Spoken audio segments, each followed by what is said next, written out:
You make of Keir Starmer's attacks on freedom of speech? It's exactly what you'd expect from someone who holds his position. It's nothing new. I think in the UK, things have gone farther in the UK on the, what would you say, with regards to threats to freedom of expression than maybe anywhere in the West, although Canada's doing its best to play catch-up, maybe New Zealand. It's in keeping with his ethos. It's not surprising and it's appalling. Keir Starmer assumed he was walking into a calm and respectful discussion. Instead, he was confronted with sharp, direct arguments powered by logic, intensity, and precise wording. Very quickly, Starmer seemed unprepared and hesitant, struggling to clearly express his positions, particularly on socialism.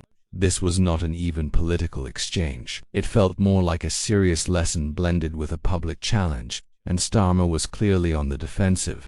Anyone watching could see what happens when a well-read thinker confronts a politician who lacks solid grounding. Back in the confusing and slow-moving setting of Downing Street, Keir Starmer is attempting to lead a country with minimal presence and weak resolve.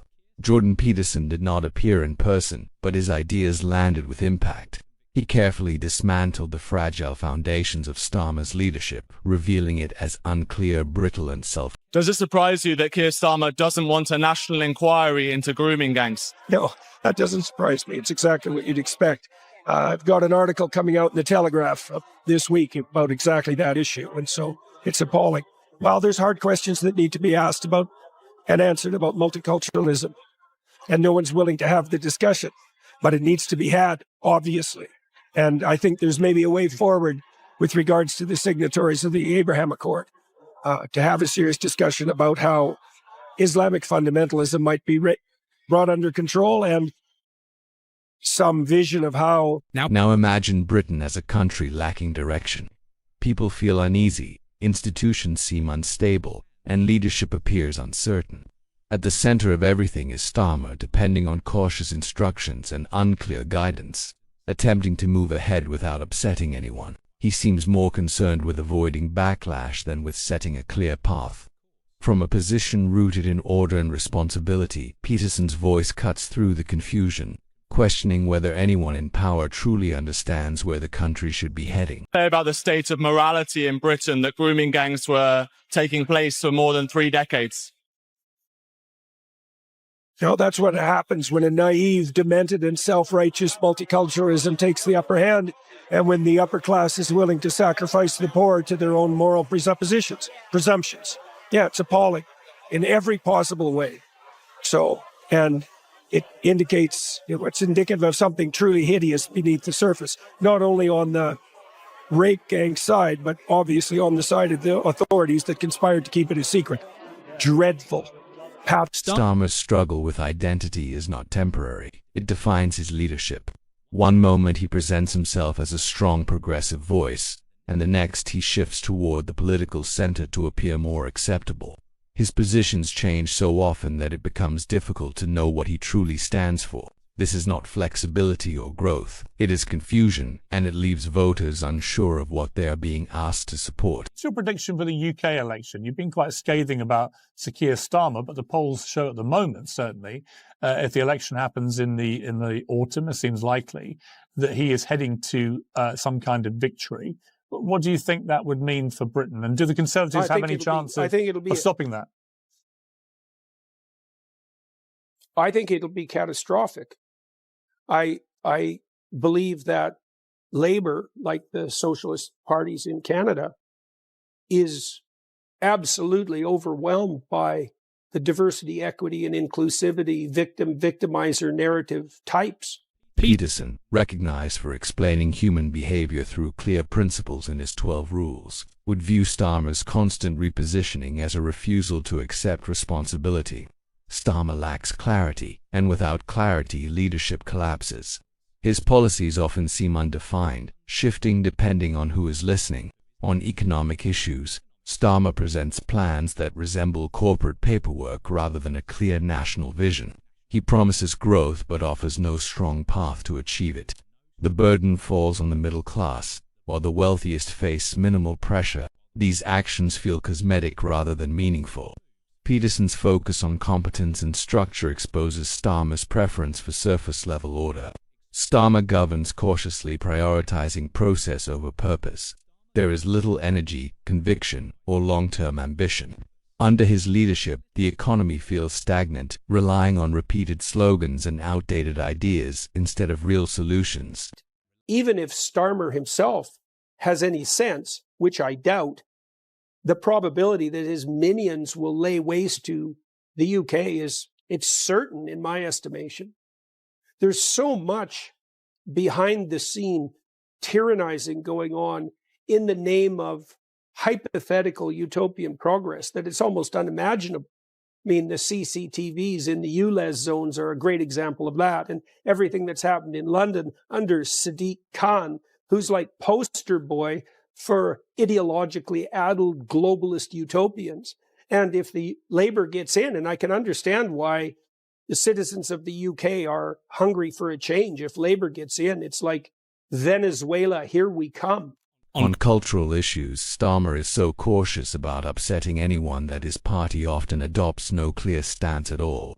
This approach leaves Labour sounding hollow and uninspiring. He sidesteps difficult subjects instead of confronting them, which may lower controversy but also drains public engagement. Peterson argues for moral clarity and firm principles. Starmer appears to believe that silence will shield him, even as his party's values become harder to define. He seems to hope that ignoring reality will prevent accountability. At the same time, Starmer has embraced a more controlling style within his own party. Once praised as a defender of internal democracy, he now runs Labour with tight discipline. Candidate selection allows little genuine grassroots involvement, similar to a North Korean election. Any disagreement is quickly silenced, and voices from the left have been quietly removed, as if they were never there at all. And Starmer's posturing with regards to adolescents is only going to make that worse. It's bad psychology, and it's not only that, it's also oriented not to help young people, but to make Mr. Starmer feel a hell of a lot more secure in the idiot presumptions of his dimwit progressivism. So, and that's really the fundamental aim. It's like, how can we show we're right? And if we have to burn some young people on the pyre to make sure that our moral presuppositions can remain intact and our faith in our idiocy remains unchallenged, then we might as well teach kids using a Netflix series on adolescence. Now compare that with Jordan Peterson's respect for strong institutions and shared responsibility. Starmer is not building a movement. He is managing a product. It feels like a dull corporate brand focused on rules, checklists, and presentations rather than ideas or inspiration. For him, leadership is about strict control, not direction or belief. Under Starmer, the Labour Party does not motivate people. It inspects them. In foreign policy, Starmer rarely sets the tone. He follows others. International meetings become formal appearances where he repeats positions already decided by larger Western powers. His global approach is driven by image, not principle.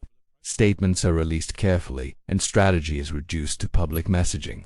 Britain under Starmer is not being led with purpose. It is being overseen by someone acting like a middle manager who believes competence alone is enough.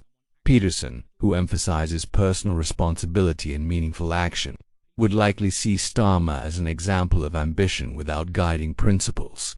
He appears weak, constantly seeking approval rather than standing firm, even in areas that should be straightforward, such as housing, education, and climate policy.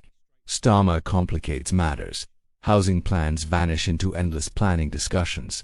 Education reforms are buried beneath targets and performance measures. Climate policy is written so cautiously that it avoids upsetting major donors or everyday voters. Every decision is filtered through risk calculations rather than clear goals. The actual desire to tar anyone who has, as I say, not got a voice and is wanting to make their voice heard as a violent far-right neo-Nazi seems to me to be a big error by Keir Starmer and others. Because, if you can't say, we recognize your deep, deep concerns about some things that have happened, including mass stabbings, terrorism, and much more. We understand your deep, deep concerns, and we are going to try to get onto this. and on top of this. But there is no excuse to turn out on the streets and be violent against your Muslim brothers and sisters and neighbors or anyone else. Starmer has turned governing into a bland and cautious exercise. There is no strength, no passion, only carefully drafted points that sound safe but mean very little. Britain does not need a senior manager. It needs a leader with resolve, a clear plan, and real presence. Peterson did not merely challenge Starmer intellectually. He revealed that there was little substance behind the polished appearance and rehearsed responses. The timing makes this worse. Britain is facing serious problems on every front. The health service is under extreme strain. The housing market is out of reach for many, behaving more like a game than a system built for people. Younger generations are growing up with uncertainty and constant stress as their future. Through all of this, Starmer delivers statements that feel flat and ineffective. Peterson would not need to raise his voice because Starmer undermines himself. He comes across like a political self-help book filled with vague guidance, avoiding specifics and offering no real solutions. Britain deserves more than comforting words. It needs leadership that drives progress instead of simply slowing decline. What Peterson breaks down in theory is what the country experiences in reality. Leadership reduced to slogans tested by focus groups. Belief replaced by a tidy administration. Starmer represents what happens when a nation in crisis chooses a risk advisor instead of a prime minister. Somehow navigate us to a better place. Possibly. Is he going to be a transformative prime minister where we all wake up in 2-3 years and think, wow, the Starmer revolution? I don't think so. Mm-hmm. Well, that's better. That's better than it might have been. Well, I spent quite a long time working with Democrats in the U.S., and I got very disillusioned about that, partly because they showed zero propensity to draw a line between the moderate Democrats and the radicals. And with that, Peterson's arguments cut straight through the heart of number 10, delivering uncomfortable clarity without shouting or drama. He calmly examined Starmer's leadership step by step, exposing its flaws through reason alone.